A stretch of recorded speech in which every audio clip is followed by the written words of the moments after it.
1850, which is a very old machine, and then to an IBM 7044, and that's where I got tremendously interested in computers.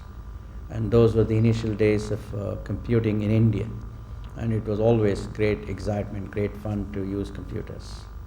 Right. Could you tell us a little bit about your early life when you were a student, about your parents? Well, I come from a family of 8 children, and my father started out as a teacher, and then he was a high school headmaster, and then assistant educational officer. And we were 3 sisters and 5 brothers. It was a large family. My grandmother was there, and we came from a lower middle class family. So it was a lot of fun, a lot of camaraderie, a lot of sharing, of course a lot of fights amongst brothers, and somebody would always be sick, there'll be a lot of games being played, and it was great fun. I really enjoyed my childhood. Where was your childhood? Well, we used to get transferred from place to place. Since my father worked for the state government, we went from taluk headquarters to taluk headquarters. So I was there in almost 7-8 taluk headquarters in Karnataka. Okay, so how old were you when you got married, and how did that come about? Well, I was working in Pune at Systems Research Institute, and my wife used to work at TELCO. She was an engineer in the electrical design department. And then I got to meet her through a mutual friend of ours. And then we used to go out in the evenings, and we knew each other for about 4 years before we got married. Okay. You worked for a while in France. Mm-hmm. What was the reason that you went there? What was the experience like? Well, I got a job in France when I was looking at the possibility of going and doing my PhD in the United States. The job offer was very exciting. It was being member of a team that would design an operating system for handling air cargo like any airline's reservation system. It was in the city of Paris. The salary was exceptionally good. So I gave up my desire to do my PhD and went to work in Paris. So that's how I went to Paris. What was the experience like? I mean, that point of time, I think France was heavily socialist. Yeah, France had just come out of the student revolution of 1968, and I was also much younger. So I met a lot of people from the left. Leaders of the Communist Party, then liberal students, liberal professors, and others.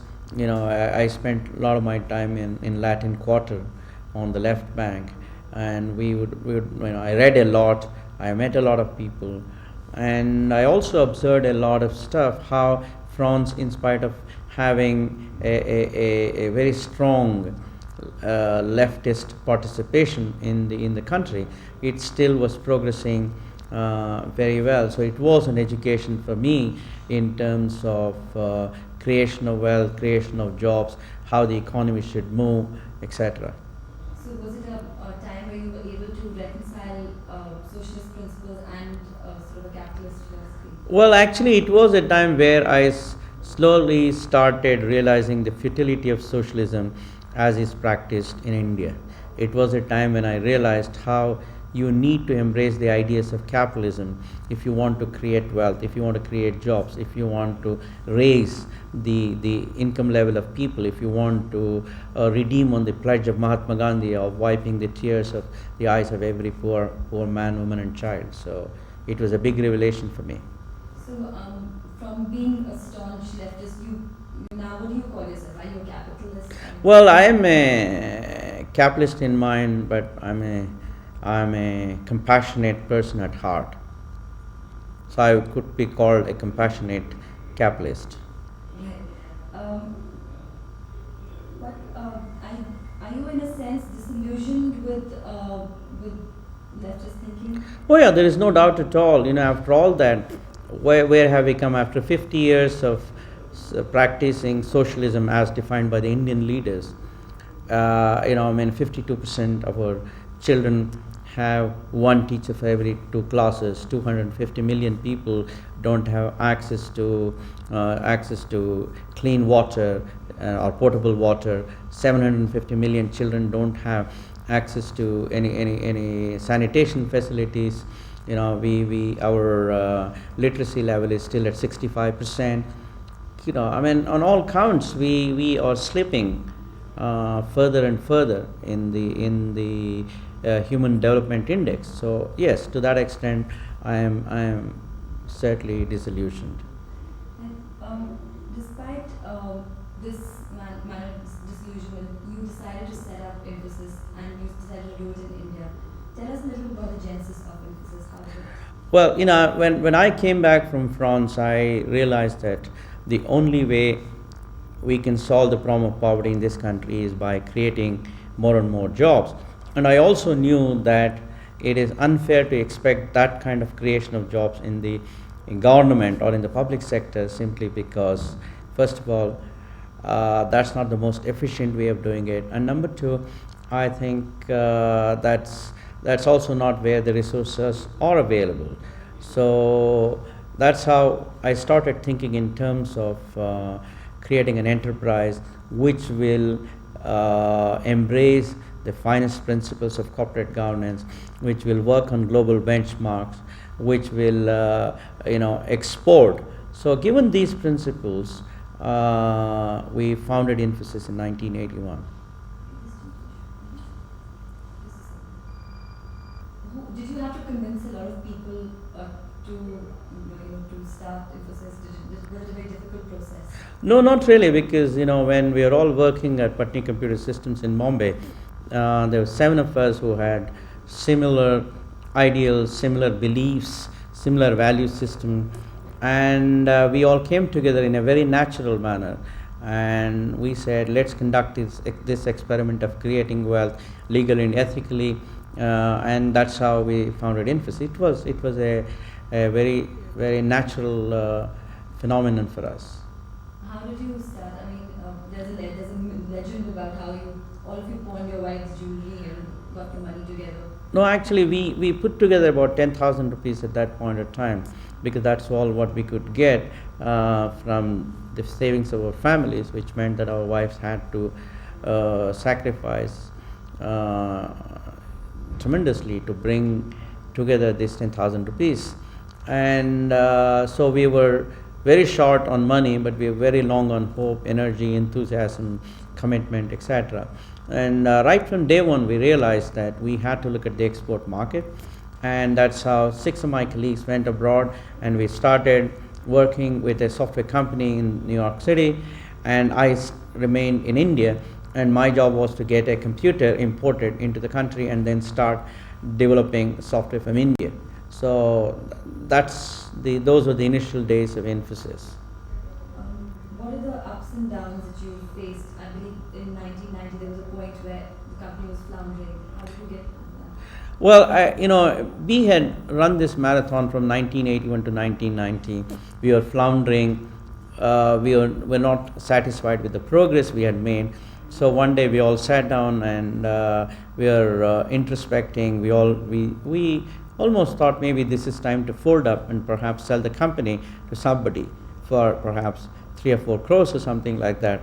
But then I think good sense prevailed, and all of us said, no, we will get back on the track. We'll run this marathon further. And as Louis Pasteur said, chance favors the prepared mind, and that's how the liberalization and economic reforms took place. And then we started looking up, and certainly if there's one company that symbolizes all the good that came out of liberalization, it's Infosys. How do you think liberalization affected the whole IT industry? Well, it affected in many ways. First, it enhanced the velocity of business in government. In 1981, it took us 2 years and about 25 trips to Delhi to get approval to import a computer. Today, I don't need to do that. I can get any approval I want just here from Bangalore. I don't need any approval if I don't want to pay customs duty. But sorry, if I pay customs duty. On the other hand, if I don't want to pay customs duty, I just need to walk across to the STP office here, and I can get any approval. Second, the Reserve Bank of India introduced current account convertibility, which meant that it was easy to it became easy to travel outside India. It became easy to establish sales offices outside. It became easy to get consultants in quality, brand equity, etc. from outside India. That was the second thing. The third thing was the government, Dr. Manmohan Singh, to be precise, abolished the Office of the Controller of Capital Issues, which meant that equity became a viable financing option. And those of us, the entrepreneurs who are not very comfortable with debt, we could go to the equity market, raise funds, and that's exactly what Infosys did. So that was the third thing. And the fourth and the most important thing was that the country opened itself to 100% foreign investment in high-tech areas. So we had the best companies from all over the world come and operate in India and in Bangalore in particular, which meant that we had tremendous competition for human resources. So then we started thinking in terms of how can we make ourselves the most attractive employers. And that was a big help. Competition for employees was the biggest thing that really helped Infosys. So on all these counts, the economic reforms of Dr. Manmohan Singh and of course Mr. P.V. Narasimha Rao are really what helped this country move forward, and in particular Infosys. But I must say, successive governments have picked up on those and have continued the emphasis in the reform process. And whether it's Mr. Vajpayee's government or Mr. Chandrasekhar's government or Mr. Devegowda's government or Mr. Gujarat's government, every one of these have continued with the good work started by Mr. Narasimha Rao. So. You have a particular kind of work culture at Infosys. There's less hierarchy. It's not evident in any case. And is it like a reflection of your inner beliefs or your socialist leanings, or is it just a requirement of the global workplace that this be the work culture? I think it's what we have learned from the best practices on a global scale. And second, I do believe in empowerment. Empowerment is defining the organizational objectives and making sure that there is synergy between organizational objectives and individual aspirations. As long as every one of us performs what is needed to make this organization strong, we should all have freedom to operate in a manner that will enhance our own personal objectives. And that's exactly what we have done here. We're not here. It's a meritocracy. Hierarchy is based on what value you bring to the table, not on the size of your rooms or the titles, etc. So it's dictated by the global best practices. Your philosophy of work and of business is being quoted in Harvard, and it's something it's new. It's something that people haven't thought of before. Do you think it's because it's an amalgamation of something that you've been brought up with, a Hindu philosophy or an Indian philosophy, combined with, as you said, best practices? I would say yes, it is a good amalgamation of all that is good in India with all that is good in the West. So we have taken the best practices from the Indian culture and also the best practices from the Western culture. Sure. Right. Your lifestyle is very simple. You are told in textbooks a wealthy man, but your lifestyle is very simple. Why is that? Well, I think every one of us has to lead a lifestyle with which we are very comfortable, which is natural to us. So that's when you are at peace. That's all there is to it. What are your social commitments? How does your wealth, how does the company's wealth benefit society? Well, we have established what's called Infosys Foundation, wherein we donate a certain part of our net income every year, and we address the base needs of the society, the destitutes, the rural poor, the needs of education for the poor people, needs of health for poor people, etc., etc. So we just don't take up any cause other than what addresses the base needs of the society. In addition, of course, Infosys does a lot of other things in the area of higher education, plus the founders of this company and the other senior management people have also contributed to the best of their ability in terms of making a difference to the social causes in this country. And your wife is heading the charity wing of Infosys. There's a trust. Is that true? What kind of relationship do you have with her? Because you both work together as part of the same organization. No, actually, she's a trustee. My wife is a trustee of the Infosys Foundation. No, we don't work together because Infosys Foundation is absolutely independent organization. She sits in the city, and in fact, she has not walked into my office in the entire 19 years or 20 years of Infosys existence. She's an engineer. She's a very bright person, but she has her own life to lead, and I have my own life to lead in terms of our official duties. Okay. How powerful is the Indian IT industry in terms of the global scenario? Well, the Indian IT industry is still small by the global standards, though we have about $6 billion of exports and probably another $3 billion in the domestic market. It's still a small percentage of the total global opportunities. However, India has a significant part, about 25% of the total outsourcing market opportunity or remote outsourcing market opportunity. But otherwise, we are still very, very small. What is the future of IT and India in the next few years? What do you see? Well, the task of this nation in the next 10 years is to create at least 4 to 5 million jobs every year, jobs that provide good disposable income. And I don't think that's going to happen in the government, and I don't think that's going to happen in the public sector at this point in time. So it has to happen in the private sector. And I'm not very sure if we can do it in the domestic sector, simply because the domestic sector is not in a position to create the kind of jobs that we are talking about, 50-60 million jobs. I think we have to concentrate on the export sector. Today, the contribution of GDP to India's, the contribution of exports to India's GDP is somewhere around 9%, and we have to take it to somewhere around 20%. If we did that, our exports, hopefully by 2008, should be around perhaps 180 to 200 billion dollars, and at that point in time we would have created considerable number of jobs. And that's also good, because then we are benchmarking ourselves on a global scale, and we will also would have de-risked the economy much better. And on all counts, I think export orientation and creation of jobs in the export sector is the best thing to do. Why do you stick with India when there are infrastructural bottlenecks? When the amount of to pay your invoices at par with Western standards, why do you still have your operations here? Why don't you transfer your base to the West? Well, no, I'm an Indian first. I'm born Indian. I'm very, very comfortable. I have the Indian blood in me. I'm very proud of being an Indian. I want to contribute in my own little way to this country. And I think this society has also been very, very kind to me, extraordinarily kind to me. So I have received much more than what I have given.